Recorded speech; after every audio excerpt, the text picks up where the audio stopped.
না থাকলে সে আমার মেয়ের সাথে সহবাস করতে চায়, এমনই বাজে একটা ছেলে আমার হাজবেন্ড। কিন্তু তো এমন নরপিশাচের সাথে আপনি এতদিন সংসার করলেন কি করে বল? আর আপনার বাবা মা কেন আপনাকে এখানে বিয়ে দিল? আমার বাবা মা বিয়ে দেয়নি আমাকে, হচ্ছে আমার ছোট থেকে আমাকে এখানে রাখছিল, তাদের বাসায় পালিত রাখছিল। ওখানে তারা হচ্ছে আমাকে কাজের মেয়ে হিসাবেই রাখছিল, পালিত বাবা মা না, মানে কাজ করলে খাইতে দিত, না হলে দিত না। আর ওখান থেকে বিয়ে করছিলাম এই জন্য যে আমি ওখান থেকে হয়তো ভালো থাকবো বিয়ে করলে। বিয়ে করার পরে 3 দিন পরে আমাকে অর্থের জন্য সে বলছিল যে সে অর্থ আমার চায় না, সে আমাকে চাই। কিন্তু বিয়ে হওয়ার পরে তার 3 দিন পর থেকে আমার সঙ্গে নির্যাতন চলে। বাবা মা বাসা থেকে টাকা পয়সা আনতে বলে, মাইটাং করে, বাড়ি থেকে বের করে দেয়, খাবার দিতে চায় না, নির্যাতন করে। মানে কাজের টাকা নিচে পানি খাই, কিন্তু কাজের টাকা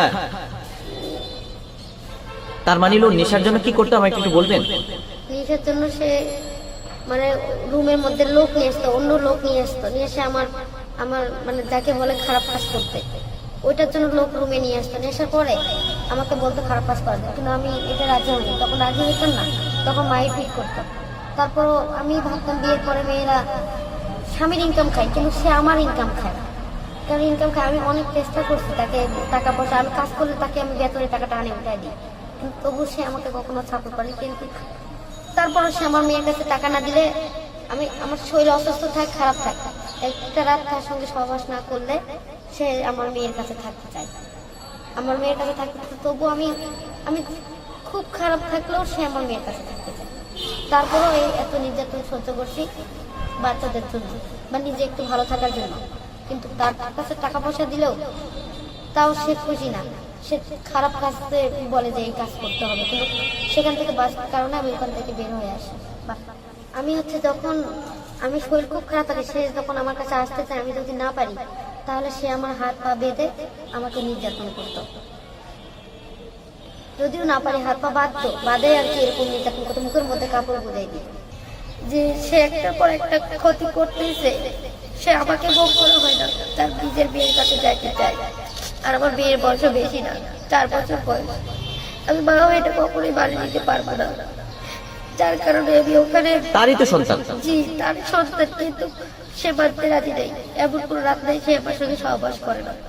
তবু বাধ্যতামূলক আমি আমার বিয়ের জন্য তাকে সাথে বাধ্য হয়েছি, কারণ তার অত্যাচারে। কাজ করার পরে রাতে তাকে সময় দিতে হয়, 10-12টা বাসায় কাজ করি। সকালে 7টায় যাই, রাত 8টায় আসি বাসায়। মানে আপনি বাসা বাড়িতে কাজ করে আপনার স্বামীকে খাওয়াতেন, নাকি স্বামীর কামাই আপনি খেতেন?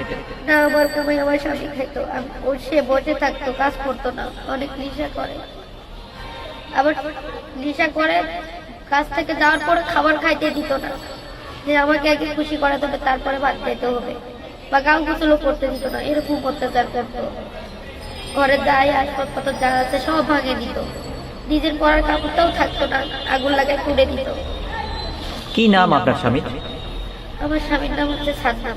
বোন, আর কোনো সমস্যা করতো কি সে বাসায়? মানে রাতের অন্ধকারে কোনো লোকজন ঘরে নিয়ে আসতো এমন কোনো? হ্যাঁ, তাকে আমি কাছ থেকে টাকা আনে দিতাম, বেতন উঠাই তার হাতে দিতাম। কিস্তি ছিল, ঘর ভাড়া, রুম ভাড়া, কিস্তি, দিন কিস্তি, সপ্তাহে কিস্তি, সব আমি চালাইতাম। বাসা ভাড়াও দিতাম, সংসারও চালাইতাম। কিন্তু সে নিজে খাওয়ার জন্য টাকা আমার কাছে চাইলে আমি টাকা যখন দিতে পারতাম না, তখন বাধ্যতামূলক সে টাকা যখন আমার কাছে পায় না, লোক লাগাই দিত। মানে আমাকে টাকার, যাকে বলে আর কি, ব্যবসা করা, লোক লাগাই দিত। কিন্তু লোক লাগাও দিছিল 6-7 জনকে। লাগা দেওয়ার কারণে আমি বাচ্চা দুটা নিয়ে পালে আসি, যে আমি অন্য কারো সঙ্গে আমি এই খারাপ কাজে লিপ্ত হতে পারবো না। পালে আসার পরে আমি তাকে ডিভোর্স দিই, যে আমি আর হয়তো বাঁচবো না, বাচ্চা কাচ্চাকে অনেক কষ্ট করছি বা করতেছি এখনো।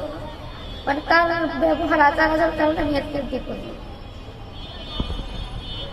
বাধ্য হয়েছি তাকে ডিভোর্স দিতে।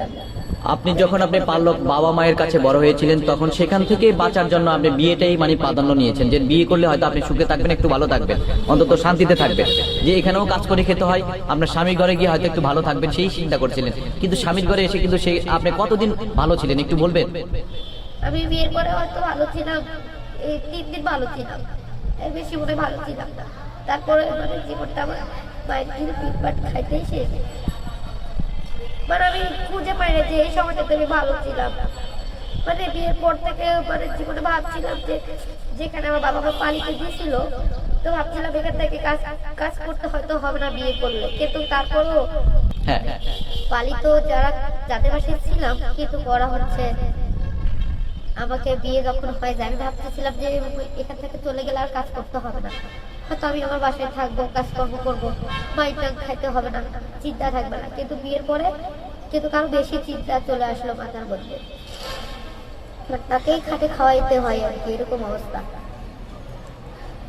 তো আপনি এখন কি আপনার স্বামীর সাথে আছেন নাকি তাকে ডিভোর্স দিয়ে দিয়েছেন? তাকে ডিভোর্স দিয়ে দিচ্ছি আমি। ডিভোর্স দিয়েছে। তো এখন কি আপনি নতুন করে সংসার করতে চান কিনা? আপনার দুটি সন্তান রয়েছে, একটি মেয়ে রয়েছে, একটি ছেলে রয়েছে। তো এই সন্তানদেরকে বাঁচাতে গেলে তো আপনাকে অন্তত নতুন করে জীবন, সব পুরুষ তো খারাপ না বোন। জি, সব পুরুষ তো খারাপ না, কারণ সংসার আমি এখন করতে চাই না, আমি এখন বাচ্চা কাচ্চা মানুষ করতে চাই।